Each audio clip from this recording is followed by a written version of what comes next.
Alright guys, so starting off, I just kind of pin my hair back out of the way.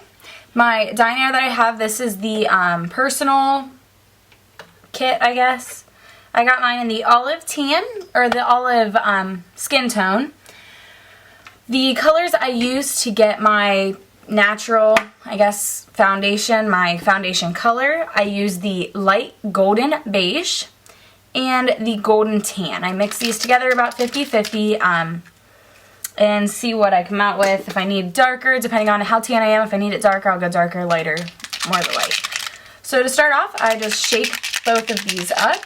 And I do keep my gun covered, the front tip, which I can't get off, and the top, just so no dust, dirt, or anything gets in it, because I don't use my airbrush every day for my foundation. But when you do have this set, you want to make sure that your hose is all the way up to where it should be. And if you do have a gun, you know what I'm talking about. There's like little bumps. You can kind of see them. You just want to make sure it's all the way up to the top there. And then, yeah. When you are spraying, you want to keep it constant, like constantly moving, circles, you know, however you feel comfortable. I know they say don't do lines, but I do catch myself doing that sometimes. And yes, you don't want to ever flick this back. That's gonna create like the splotchiness. You just kind of want to rock it and hold it. You know, you'll know. Play around with this. When I first got mine, I spent like 2 hours just messing around with it. So just play around with it, and you'll get what I'm getting at. You'll know what I mean when you get your gun and you start messing with it. First turn it on, I make sure that it is all the way down. This little rhinestone is kind of to see where it's set. And when you turn it on, you'll see this red light come on, and I'm not sure if you guys can hear that. It just sounds like a little, I don't know, gun, I guess. I turn mine to up little below 12 o'clock. You guys can see it's right here. This is going to be 12 o'clock at the top. You can kind of feel a little bit of air coming out, but nothing, you know, whatever that an airbrush wouldn't feel like. Starting off, I'm going to put, if I can even open them, I'm going to put 2 drops of the golden tan in, because I'm not that dark right now. And then about 3 drops of the light golden beige. Sorry, I guess I should have been doing that. Just kind of put it in and drop. Like that. I always have some paper towels handy. Put my gun, whenever I'm mixing colors, put a paper towel over my gun.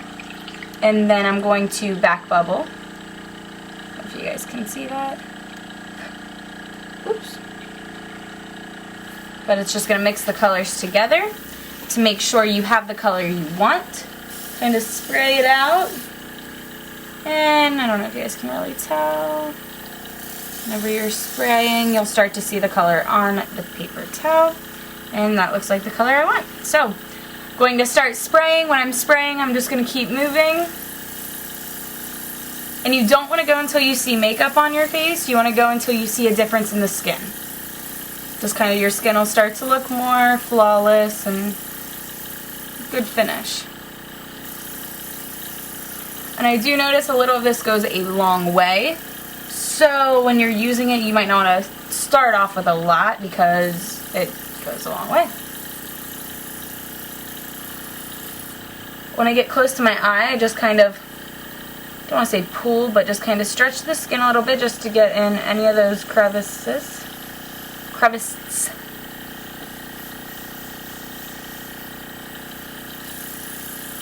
You can kind of hear when, you know, the makeup starts pushing through what it sounds like. So you know you're doing good. Make sure that you blend back into your ears and down your neck.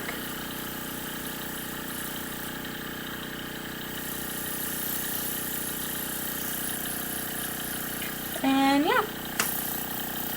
So I'm not sure if you guys can really tell the difference, but as you can see, I still have some redness over here, not as much over here. I do have natural bags under my eyes, you know, dark circles.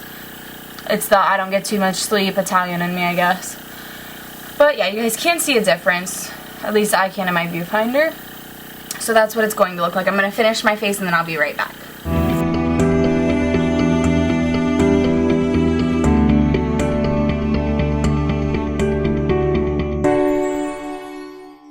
think looks good, it's fine by me. To get around my nose, I kind of go like a, flare my nose a little bit, a little crazy. But, yeah, and just get all that redness underneath there.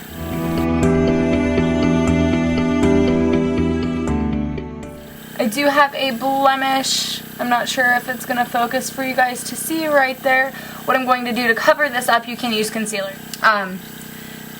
They will give you like a little cup concealer, and you can of course use that, but to use your airbrush to cover up, I just kind of put my, whenever you are getting close to your skin, you'll kind of see, you know, that close to your skin, you'll see an indentation. I'm not sure if I can get it to focus to show you guys. Okay, yeah, you can kind of see. You see where that's like moving around?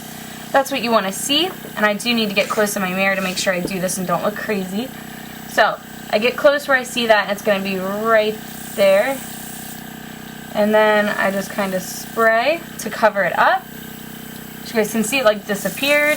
And then you do want to either, you know, because you are super close, it will still be wet. Kind of tap that out and blend it out. Sorry, I keep thinking I'm hearing things. And then I don't have much left in my cup. So, focus on my cup. So I'm just going to kind of use until no more sprays out. Some blemishes over there, just make sure everything's covered up and blended out. And I'm not sure, can you guys hear this? Hear that noise? That's when you know it's empty. Just to make sure, spray it onto your paper towel.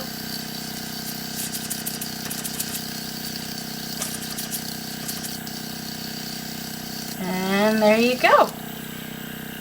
Turn your machine off. If you guys want to stay tuned to my next video, I will show you how I clean out my airbrush.